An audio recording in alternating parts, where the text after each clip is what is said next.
আয় রিকশালা যাবে।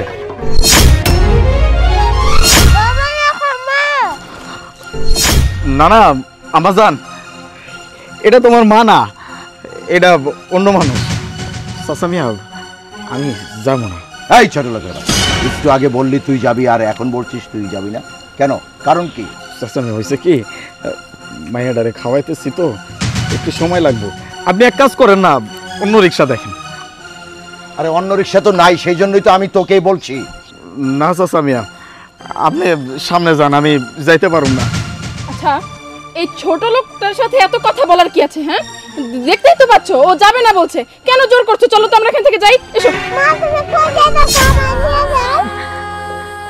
এই এই বাচ্চা, কে তোর মা? হ্যাঁ, কে তোর মা?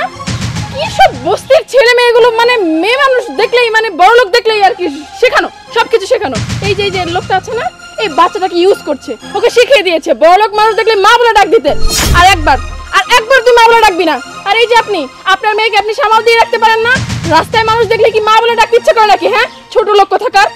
সামলাইতে পারছি ম্যাডাম, সামলাইতে পারছি। আসলে হয়েছে কি, এই ওর মা তো ঠিক আপনার মতোই দেখতে, এই জন্য আর কি ভুল করে ফেলাইছে। ছোট মানুষ তো, রাগ করবেন না।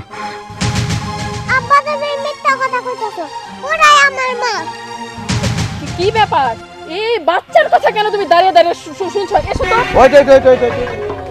এই পায়েল, এই শিশুটি তো ভুল করতে পারে না, তোমাকে কয়েকবার মা ডাকলো। আচ্ছা, আমাকে একটু খুলে বলবে কি? কি খুলে বলবো? আমি তো তোমার কথা কিছুই বুঝতে পারছি না, তো তুমি কি বলতে চাচ্ছ? হ্যাঁ, সত্যিটা আমি কইতাছি চাচা।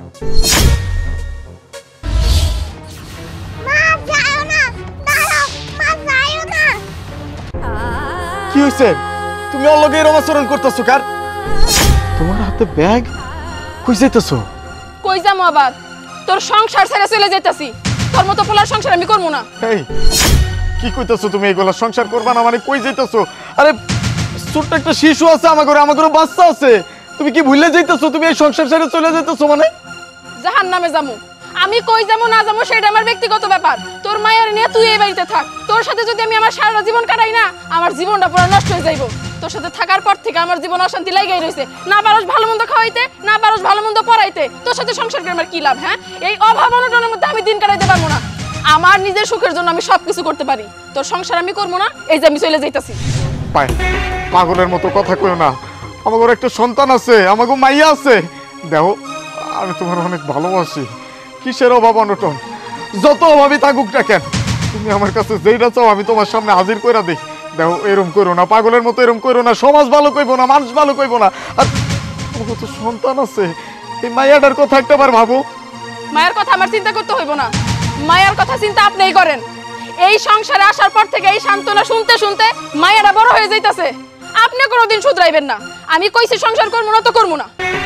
পায়েল, পায়েল আমার কথা হলো। পায়েল, এখন তো বুঝলেন এই ছোট্ট শিশুটা হারে কি লেগে মা করে রাখতেছিল। আসলে চাচা মিয়া গরিব মানুষ তো, মানুষটার শখ আহ্লাদ পূরণ করতে পারে নাই, আলিশান ভাবে রাখতে পারে নাই। এই জন্য মানুষটা আমার সংসারের মাথায় লাথি দিয়ে চলে গেছে। আপনি জানেন, এই ছোট্ট শিশুটা তার পায়ে পর্যন্ত পড়ছিল। শিশুটার কথাও একটা বার ভাবে নাই, লাথি দিয়ে ফালায় দিয়ে চলে গেছে। আচ্ছা, আমি যে গরিব এটা কি আমার দোষ? আমি কি নিজের দোষে গরিব হয়েছি?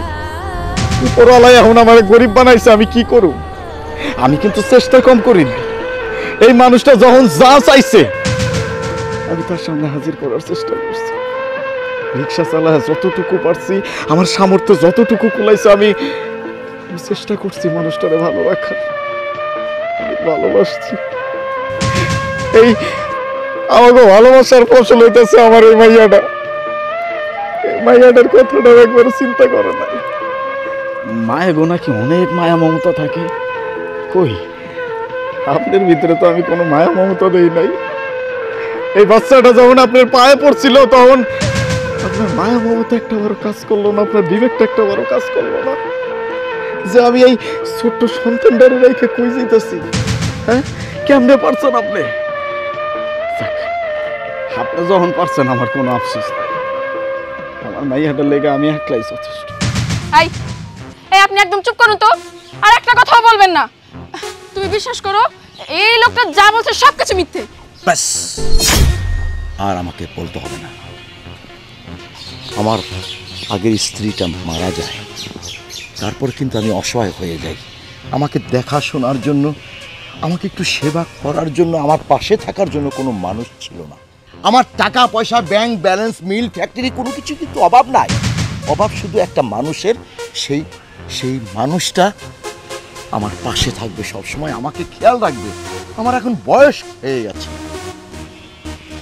তোমাকে আমি পছন্দ করেছিলাম, ভেবেছিলাম যে আমার এই শেষ সময়ে তুমি আমার পাশে থাকবে, আমার সেবা করবে, আমার সয় সম্পত্তি যা আছে সবই তোমার হবে। আমি তোমাকে বিশ্বাস করেছিলাম। তুমি বলেছিলে এই পৃথিবীতে তোমার আপন বলতে কেউ নেই। এখন কি শুনছি, ওটা তোমার মেয়ে আর এই লোকটি তোমার স্বামী। কি হলো, চুপ করে কেন আছো? তুমি আমার সাথে চিট করেছো। এমন একটা ফুটফুটে সুন্দর একটা মেয়ে রেখে, এমন একটা স্বামী রেখে তুমি আমাকে বিয়ে করেছো। ও, এবার বুঝতে পেরেছি, তোদের মতো মেয়েরা বড় লোকদের ফুসলিয়ে ফাসলিয়ে তাদের সম্পত্তি আত্মসাৎ করার জন্য তোরা ছদ্মবেশ ধারণ করিস। সেই মেয়েদের মধ্যে তুই একজন। না, এমন চিটের সাথে আমার সংসার করা সম্ভব না। আমার যা ভুল হয়েছে সেটা তো হয়েই গেছে। তোর পথ তুই দেখবি, ফার্দার তুই আমার সামনে আর আসবি না। যদি আসিস না, তাহলে কিন্তু আমার থেকে খারাপ আর কেউ হবে না। Mind it. আরে আয় মা, আমার বুকে আয়। বাস, আর এক কত মাগাইবেন না আপনি। আপনি আর কেউ না। আমার মাইয়ার কোনো মা নাই। আমার মাইয়ার মা মরে গেছে। আমার মাইয়ারে আমি এই শিক্ষা দিয়ে বড় করব। ওর বাপও আমি, ওর মাও আমি। কারো লাগবো না। এই রিক্সাওয়ালা তার মাইয়ারে মানুষ করতে পারবো। এই রিক্সা চালায় মানুষ করব। টাকার লেগে গেছিলেন না? আমার এই মাইয়া একদিন অনেক টাকা কামাই করব। আমি ওরে বড় অফিসার বানাবো। চিন্তা করেন না। আমার মাইয়াটা অন্তত আমার রেখে যাইতে পারবো না। মা, চল মা, চল।